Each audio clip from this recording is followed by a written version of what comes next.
Hi ඉතින් කොහමද මේ දවස්වල හැමෝම වගේ පයිප් ක්ලීනර් වලින් මල් වාස් හදනවා. ඉතින් මමත් හිතුවා මල් වාස් හදන්නේ කොහොමද මොනවද ඕන අමුද්‍රව්‍ය කියලා චුට්ටක් කතා කරන්න. මම තින්න ගමන් මල් වාස් එකක් හැදුවා පයිප් ක්ලීනර් වලින්. මම ඉතින් කියන්නම් මේවට කියපු මිල ගණන් කොහොමද කියලා. සාමාන්‍යයෙන් මම ගොඩක් ගත්තේ නෑ මේ පයිප් ක්ලීනර් ටිකක් තමයි ගත්තේ. සාමාන්‍ය මේ එකක් රුපියල් 3ක් 4ක් වගේ වෙනවා. තොග වශයෙන් ගන්න නම් ඊට වැඩිය අඩුයි. මම ඉතින් ටික ටික තමයි ගෙනාවේ. දැනට හදපු මල් ටිකක් තියෙනවා මම මල් වාස් එකක් හදන්න කියලා. එතකොට තව මම මේවට මල්ලට දාන රේණු ගත්තා. කහයි සුදුයි තමයි දැනට නම් ගෙනල්ලා තියෙන්නේ. රේණු වලට අමතරව මම මේ මල් වාස් එකේ මල්ලට දාලා තියෙන්නේ පබළු. ඉතින් මම මේ පබළු අරන් තියෙනවා.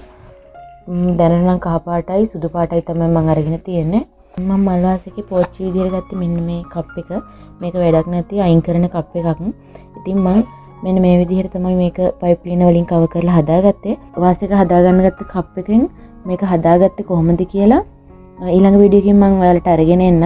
ඊට අමතරව අපිට ඕන වෙනවා කතුරක්. මොකද මේ මල හදුවට පස්සේ මේ පයිප් ක්ලීනර් එක කපා ගන්න. ඊට අමතරව මල ඔතා ගන්න අපිට මෙන්න මේ කූරු ඕන වෙනවා. මේ විදිහට මලේ නට්ට විදිහට ගන්න. එතකොට මෙන්න මේ ටේප් එක ඕන වෙනවා මලේ නටුවට ඔතා ගන්න. සාමාන්‍ය මේ ටේප් එකක් නම් මම ගත්තේ සිල්වර් බඩු කඩකින් හින්දා රුපියල් 100ක් විතර වුණා. මේ කුරක් මම නම් ගත්තේ 15ක් වෙන්න. තොග වශයෙන් ගන්නවා නම් සාමාන්‍යයෙන් රුපියල් 10ටත් වඩා අඩු වෙයි ගොඩක් දුරට. ඒ වගේම මේ කුර කපා ගන්න අපිට අඬුවක් තියෙනවා නම් හොඳයි. චුට්ටක් මේක හයිය හින්දා. සාමාන්‍යයෙන් බැලුවම මේ මල් වාස් එක හදන්න මට සාමාන්‍යයෙන් 150ක් විතර වගේ තමයි මුදල ගිහින් තියෙන්නේ. සාමාන්‍යයෙන් මල් වාස් එකක් හදාගන්න මේ අමුද්‍රව්‍ය ටික තමයි අපිට ඕන වෙන්නේ. මේ මල් වාස් එක හදන්න මට ගියපු අමුද්‍රව්‍ය වල විදිහට සාමාන්‍යයෙන් රුපියල් 150ක විතර වියදමක් තමයි මට ගිහිල්ලා තියෙන්නේ. මම එක මලක් හදන විදිහ පෙන්නන්නම් ඔයාලට හරියට. ඒකට මම පෑනක් තමයි ගත්තේ. ඔයාලට කැමති එකක් ගන්න පුළුවන් මලේ පෙත්ත විදිහට. මම හදන්නේ මෙන්න මේ විදිහට මලක්. මේ විදිහට මල හදන ලේසි. පෑනේ අරගෙන මේ විදිහට මේ පැත්තට ටිකක් වැඩිපුර වෙන්න තියලා මේක වට පහක් ඔතා ගන්න ඕනේ.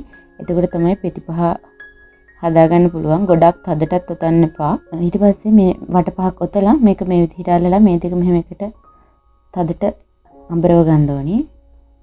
ඊට පස්සේ මේක මේ විදිහට පහළට අරගෙන මේ මල් ටික පෙති ටික ගන්නට හදාගන්න.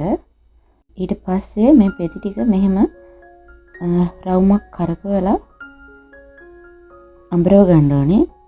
හැම පෙත්තක්ම රවුම කරකවලා අඹරව ගන්න ඕනේ.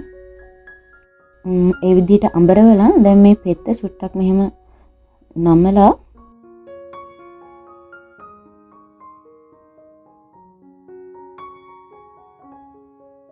මේ විදිහට අඹරවලා මෙහෙම පෙත්ත අගිස්ස චුට්ටක් නමා ගන්න. නමලා ආපහු උඩට නමන්න ඕනේ. පෙත්ත උඩට නමලා මේ විදිහට පෙති ටික උඩට නමලා ආපහු පෙත්ත අගිසින් චුට්ටක් පිටට නමා ගන්න. එතකොට තවත් පෙත්ත ලස්සනයි. මේ තියෙන මම හදාගත්ත මල මේ විදිහට ඔයාලත් හදලා බලන්න මල. ඉතින් මෙන්න මේ වාස් එක හදන විදිහ මම ඔයාලට ඊළඟ වීඩියෝ එකකින් කියන්නම් සම්පූර්ණ වාස් එක හදාගන්න විදිහ. ඉතින් අද වීඩියෝ එක ගෙනාවේ පයිප් ක්ලීනර් වලින් මල් වාස් එකක් හදන්න ඕනේ අමුද්‍රව්‍ය ගැන විස්තරයක්. ඉතින් අද වීඩියෝ එක හොඳයි නම් වීඩියෝ එකට ලයික් එකක් කමෙන්ට් එකක් දාන්න. ඔයාලගේ අදහස් තියෙනවා නම් කමෙන්ට් එකක් දාන්න. WhatsApp නම්බර් එක තියෙනවා. ඕන දෙයක් තියෙනවා නම් මැසේජ් එකක් දාලා අහන්න. අදට ගිහින් එන්නම්. ඔයාලට සුබ දවසක්. ආයෙත් වීඩියෝ එකකින් හම්බෙමු.